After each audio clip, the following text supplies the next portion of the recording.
Generative AI is a difficult topic for me to discuss, much less make judgments on. It grows larger, scarier, and more complicated every day, carrying countless, unprecedented moral and ethical concerns surrounding its use. No one knows how far it will go, what evolved form it will eventually take, and what all it will take with it. But I think I've seen enough to deduce what it holds in store for the world of art. I'm in no mood to mince words, so I say the following with not the least bit of hyperbole. On its current trajectory, generative AI holds nothing but death and destruction for the arts, wielding enough power to collapse this precious pillar of humanity. First off, art is the skillful expression of human creativity, so the term AI art is completely contradictory, as it contains practically none of art's defining traits, and indeed its appeal as far as I'm concerned. Based on this, new technologies are only an asset to the art world if they allow us to apply ourselves in creative and skillful ways. And while we may not always agree on what deserves to be called skillful, even the crappiest job possible is still more artistic than anything generative AI can produce, because the human involvement in the latter is so minimal and ultimately plagiarized that it cannot be called one's own work.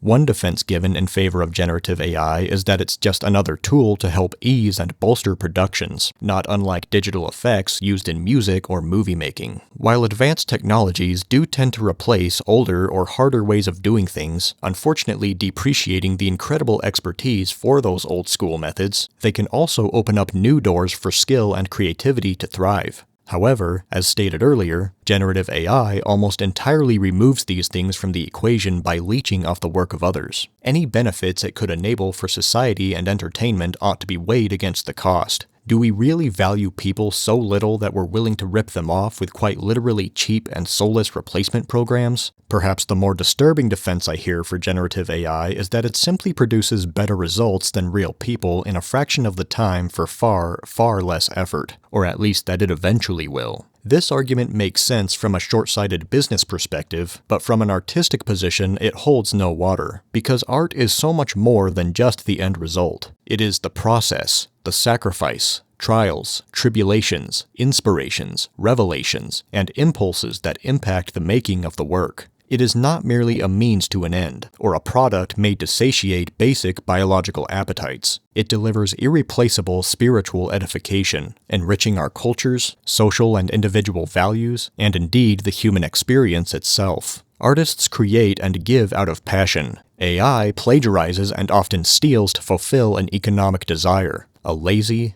convenient, and creatively bankrupt shortcut that dishonors the talent and dedication of every person that has ever or will ever contribute to our entertainment.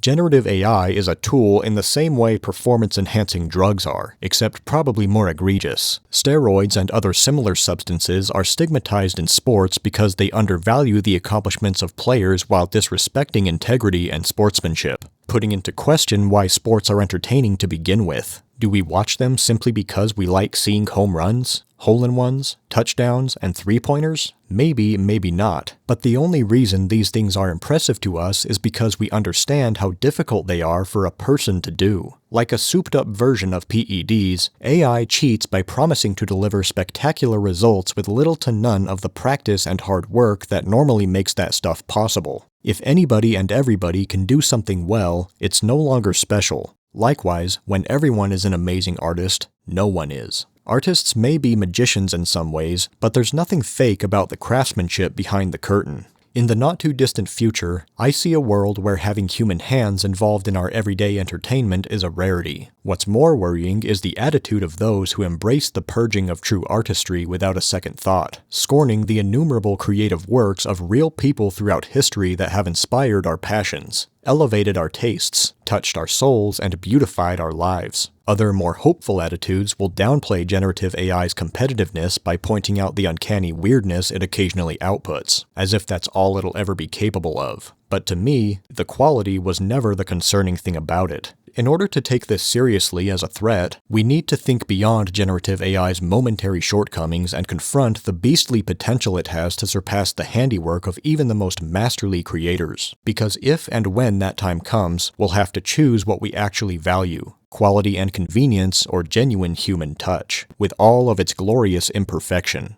Depending on that consensus, humanity could disappear from our development processes altogether in favor of anything that delivers more acceptable results. To combat this impending reality, more than any other time in history, we need people willing to champion, if not participate, in real art. Moreover, we need to be kind to struggling and aspiring artists, where the outcome is perhaps not always as important as the intent, effort, and sacrifice, and any critical feedback is done to help and encourage rather than degrade and destroy.